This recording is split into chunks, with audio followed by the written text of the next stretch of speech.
Hello friends, welcome to number one study. इस video में हम देखेंगे class 10 science, physics, chemistry and biology के कुछ इंपॉर्टेंट एमसीक्यूज। सो देखते हैं फर्स्ट एमसीक्यू में क्या पूछा हमें।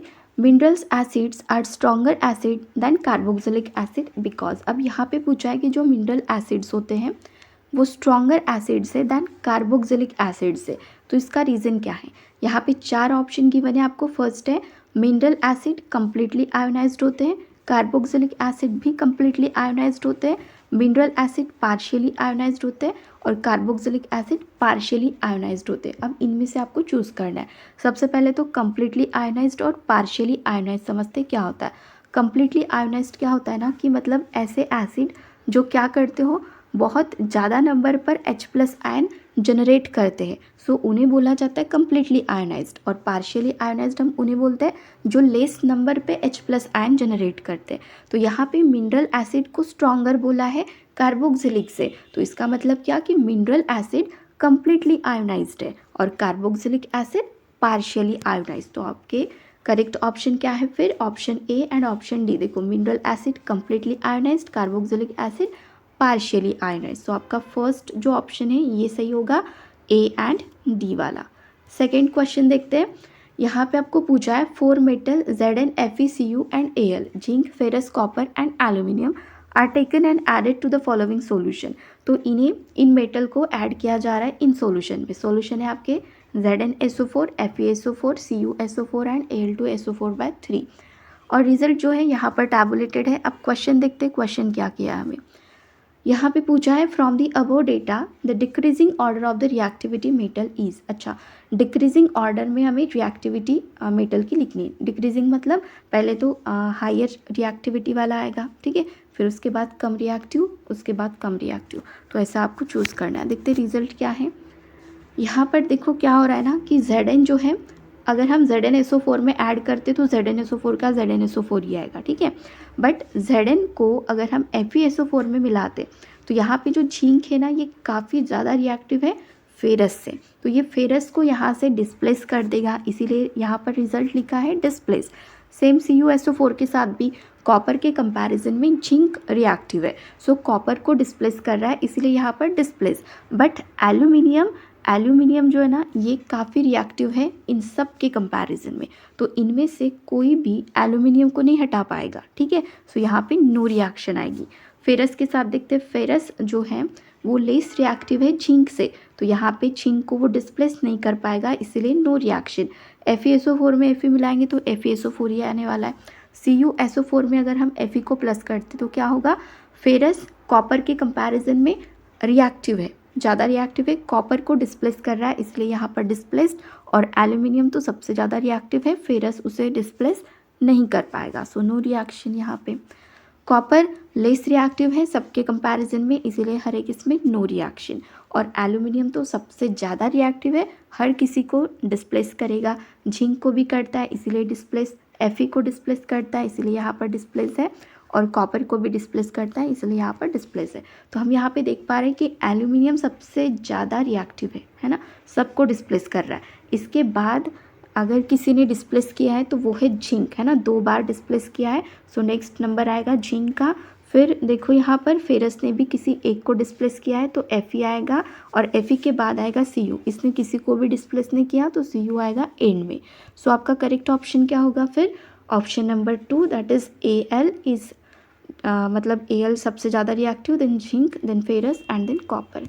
नेक्स्ट क्वेश्चन देखते हैं। क्वेश्चन नंबर 3 में पूछा है the hetero atom present in CH2 single bond O single bond CH2 single bond CH2 Br are. अब एक बात आपको याद रखनी है, जो हेटेरो एटम्स होते हैं ना ये हर कोई एटम होता है, सिर्फ कार्बन और हाइड्रोजन नहीं, कार्बन और हाइड्रोजन को छोड़कर बाकी सारे हेटेरो एटम्स होते हैं।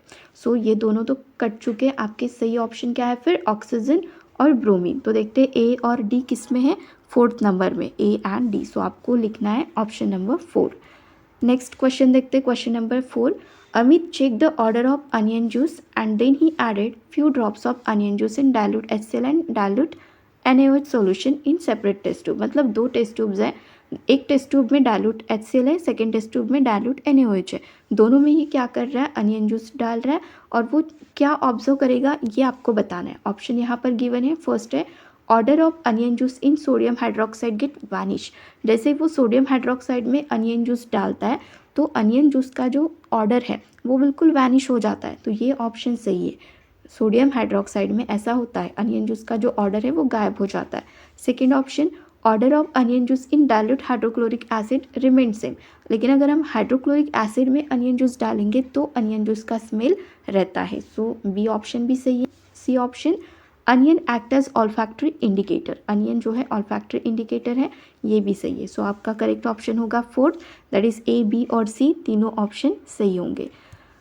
फिफ्थ क्वेश्चन देखते हैं। Carbon forms 4 covalent bond by sharing its 4 valence electron with 4 univalent atom, example hydrogen. अब देखो कार्बन क्या कर रहा है, 4 कोवैलेंट बॉन्ड बना रहा है अपने 4 इलेक्ट्रॉन शेयर करके किसी यूनिवैलेंट एटम को। फॉर एग्जाम्पल जैसे कि हाइड्रोजन है यूनिवैलेंट एटम। अब यहाँ पर अगर हम देखें तो कार्बन का एटॉमिक नंबर है 6, तो इसका इलेक्ट्रॉनिक कॉन्फ़िगरेशन होता है 2 और 4। तो ये क्या करता है, यहाँ पे कोवैलेंट बॉन्ड बनाता है यूनिवैलेंट एटम के साथ। तो आपको बताना है after the formation of 4 bond, 4 bond बनाने के बाद carbon attain the electronic configuration of. तो कार्बन की इलेक्ट्रॉनिक कॉन्फ़िगरेशन इनमें से किसके जैसी होती है, हीलियम के जैसी, नियॉन, आर्गॉन या फिर क्रिप्टॉन के जैसी होती है। तो देखो यहाँ पर 6 है इसका एटॉमिक नंबर, फर्स्ट शेल में होते हैं 2 और लास्ट शेल में होते हैं इसके 4 इलेक्ट्रॉन। और जब ये कोवैलेंट बॉन्ड बनाता है तो इसके वैलेंस शेल में 8 इलेक्ट्रॉन आ जाते हैं, फर्स्ट में 2 आते हैं, है ना। तो ऐसा इलेक्ट्रॉनिक कॉन्फ़िगरेशन किसका होगा, देखो 2 + 8 कितने हो जाते हैं, 10। इसका मतलब अब कार्बन के पास कितने हैं, 10 है। और अगर हम इनके एटॉमिक नंबर की बात करें तो हीलियम का 2 एटॉमिक नंबर, नियॉन का 10 है, आर्गॉन का 18 और क्रिप्टॉन का है 36। तो देखो एटॉमिक नंबर नियॉन का 10 है, सो आपका करेक्ट ऑप्शन होगा नियॉन। 6th क्वेश्चन देखते हैं। यहाँ पे हमें पूछा है which of the following substance break down starch. तो स्टार्च को ब्रेक डाउन करने का काम इनमें से करता है अमाइलेज। ठीक है, आपको अमाइलेज को चूज करना है। अमाइलेज क्या करता है, स्टार्च को ब्रेक डाउन करता है। नेक्स्ट क्वेश्चन पे आते हैं। इन अ सर्किट, अब सर्किट में आपको बताना है इनमें से कौन सी बात सही है। ठीक है, ammeter and voltmeter both are connected in series. Ammeter और वोल्टमीटर दोनों के दोनों सीरीज में ही कनेक्टेड होते हैं, ये बिल्कुल गलत ऑप्शन है। सीरीज में नहीं होते, एक सीरीज में होता है, एक पैरेलल में होता है। अब देखते हैं कि कौन सा सीरीज में और कौन सा पैरेलल में। सेकेंड ऑप्शन है ammeter is connected in parallel. Ammeter parallel में होता है और वोल्टमीटर सीरीज में, ये भी गलत है। तो सही क्या होगा फिर, एमीटर सीरीज में कनेक्टेड होता है और वोल्टमीटर पैरेलल में कनेक्टेड होता है। सो आपका करेक्ट ऑप्शन होगा सी ऑप्शन। डी भी गलत है, एमीटर वोल्टमीटर दोनों पैरेलल में भी नहीं होते। सो सही ऑप्शन है आपका सी ऑप्शन। 8th क्वेश्चन देखते हैं। Magnetic field lines inside a long current carrying solenoid the nearly. जो मैग्नेटिक फील्ड लाइंस हैं लॉन्ग करंट कैरिंग सोलेनाइड में कैसी होती है। सो सर्कुलर, पैराबोलिक, इलिप्टिकल नहीं होती। ऑप्शन सही है आपका स्ट्रेट। ठीक है, ए ऑप्शन को चूज करना है, स्ट्रेट होती है। 9th क्वेश्चन देखते हैं। विच of the following statement is correct about the magnetic field line.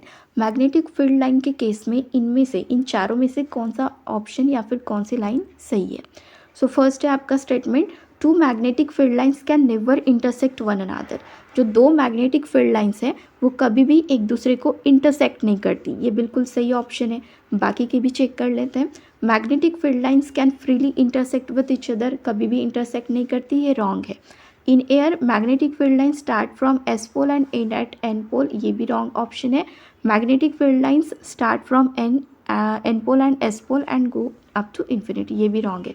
सो आपका सही ऑप्शन क्या होगा, option A, that is magnetic field lines जो होती है वो कभी भी इंटरसेक्ट नहीं करती।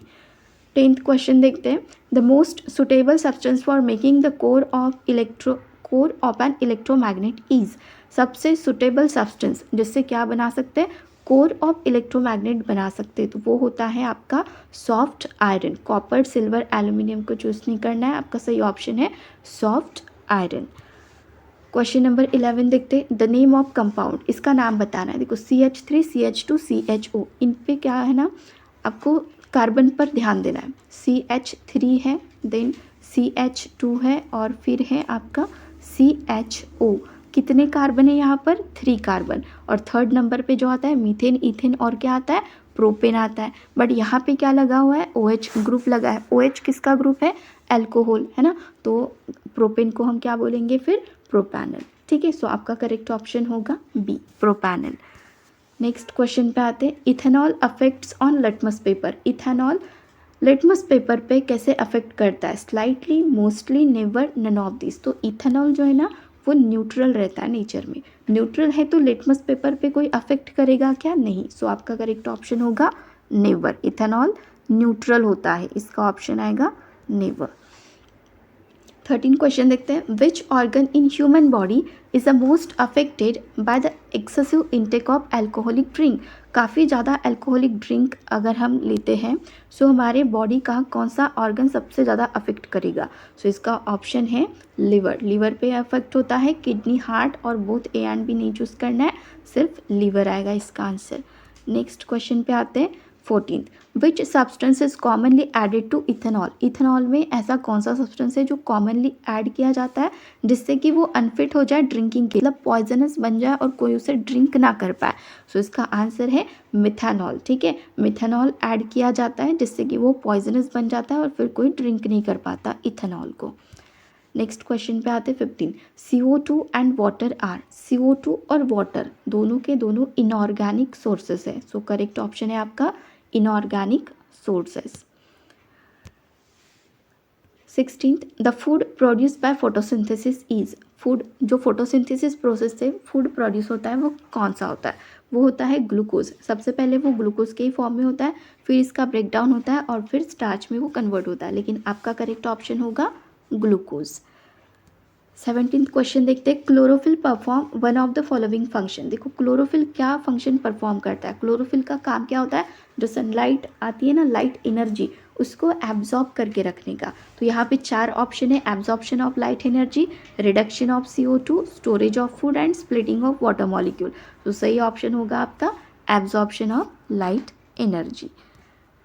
नेक्स्ट क्वेश्चन देखते हैं, the raw material not required by autotrophs for preparing food. Autotrophs मतलब प्लांट्स, है ना। तो प्लांट्स जो है इन्हें रॉ मटेरियल इनमें से कौन सा नहीं लगता? देखो प्लांट्स क्या करते हैं? फोटोसिंथेसिस करते हैं। फोटोसिंथेसिस के लिए 4 फैक्टर लगते हैं, वाटर लगता है, CO2, सनलाइट और क्लोरोफिल लगता है, राइट। बट यहाँ पे 4th ऑप्शन है सॉइल, तो सॉइल नहीं चाहिए फोटोसिंथेसिस के लिए। सो आपका करेक्ट ऑप्शन होगा D, that is soil. Next question देखते हैं, हेटेरोट्रॉप्स कैनॉट परफॉर्म। हेटेरोट्रॉप्स मतलब हम ह्यूमन बींग्स जिसमें आते हैं। सो हम क्या परफॉर्म नहीं करते? देखो रेस्पिरेशन तो हम करते हैं, एक्सक्रीशन भी करते हैं, ट्रांसपोर्टेशन भी चलता है हमारे बॉडी में, सिर्फ हम फोटोसिंथेसिस नहीं करते, ये प्लांट करते हैं। ठीक है, तो हेटेरोट्रॉप्स फोटोसिंथेसिस परफॉर्म नहीं करते। करेक्ट ऑप्शन होगा C, that is photosynthesis. Last question देखते हैं, the strength of a magnetic field inside a long current carrying straight solenoid is. Strength बतानी है मैग्नेटिक फील्ड की inside long current carrying straight solenoid में कैसी होती है? सो 4 ऑप्शन है, 4 में से ये जो सेकेंड ऑप्शन है आपका सेम एट ऑल पॉइंट, ये सही होगा। जो स्ट्रेंथ है मैग्नेटिक फील्ड की long current carrying straight solenoid में सेम होती है सभी पॉइंट पर। तो यहाँ पे हमने 20 MCQs देख लिए साइंस के। वीडियो अच्छी लगी तो वीडियो को लाइक करना, अपने फ्रेंड्स के साथ शेयर करना और चैनल को सब्सक्राइब ज़रूर करना। Thank you.